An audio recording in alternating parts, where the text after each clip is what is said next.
Old Traveler and Patch, he been roaming these old mountains for quite a spell. He's a roping storms and riding fence with the Cherokee, and occasionally sneaking into Grandma's cough medicine. But to figure out where Traveler came from, we'll have to go all the way back to the beginning. Now, it was told Traveler's pa once got spooked by an old bard. Traveler's mama wasn't going to put up with that, so she kicked him out.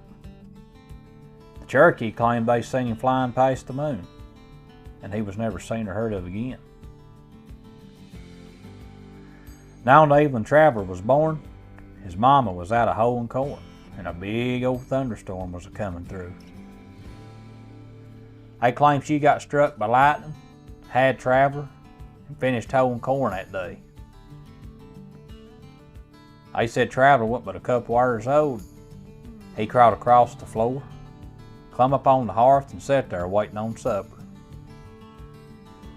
Now, from the day Traveler was born, he was always on the go. So his mama decided to call him Traveler.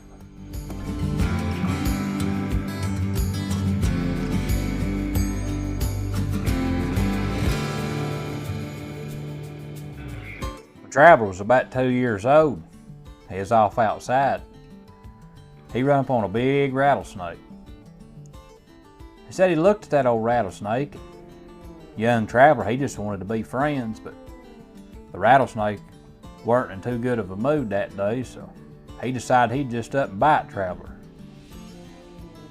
He struck toward Traveler. Traveler, he just reached and got him by the throat, slung him around, smacked him on the ground, skinned him out, and had him roasted on the fire when his mama came in from the garden. On the spring of Traveler was about 5 years old, a big cyclone came up the holler, ripping and staving. Traveler noticed something inside the cyclone. It appeared to be a young little mule.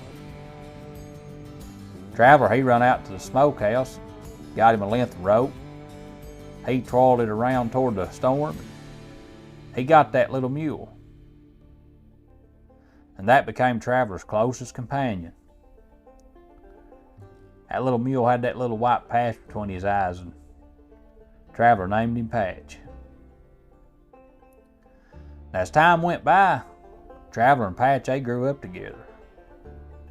Old Traveler, he grew up to be a big, stout man. Patch, he grew up to be one of the biggest mules in the mountains, about 18 hands high.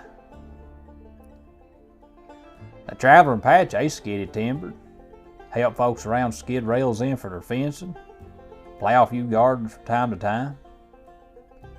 Now, they made one heck of a team. But as time went on, Traveler, he grew restless. And one morning at breakfast, he told his mama. He said, "Mama, I want to see the rest of these mountains.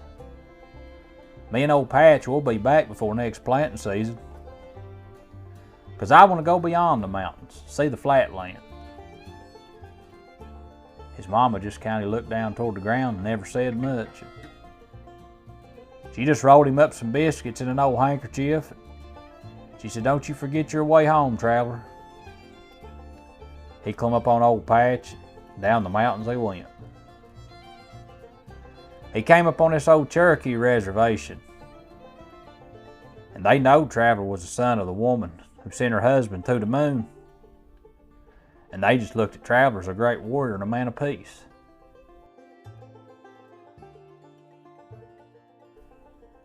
The old chief invited Traveler in his teepee. They was having a powwow. They was passing a big old pipe around. I never did hear it told for sure what exactly was in that pipe, but I reckon when Patch and Traveler left there, they was steeding through the treetops. And they claim when Traveler finally came back down, he said right then and there, he said, "Patch, be best if you leave that pipe alone."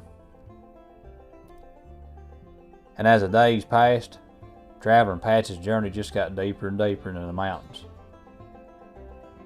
Traveler, he heard tell this young farmer and his wife was having trouble with some old wizard. That's when Traveler decided he'd go and visit this young couple. See if he could lend them a hand. As they was traveling along through the woods there one evening, they heard some of the awfulest quarreling that you ever heard in your life. They happened upon this guy and his old mule, just a having a fit with one another. Traveler said, "Howdy, I'm Traveler. This here's my old mule, Patch." Well, the young man, he said, "Pleasure." He said, "I'm Coy. And this here old jughead of a mule is my old mule Jim." Traveler asked, "What you fellers a fussing for?"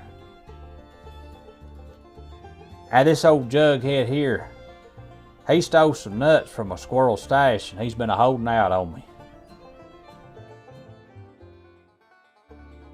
Traveler, he says, "I ain't got no extra nuts, but he said, I do have a few extra biscuits. And you wouldn't care to pick that old banjo you got there around the fire tonight, I'd be happy to share with you." Coy said, "Now that's my way of thinking.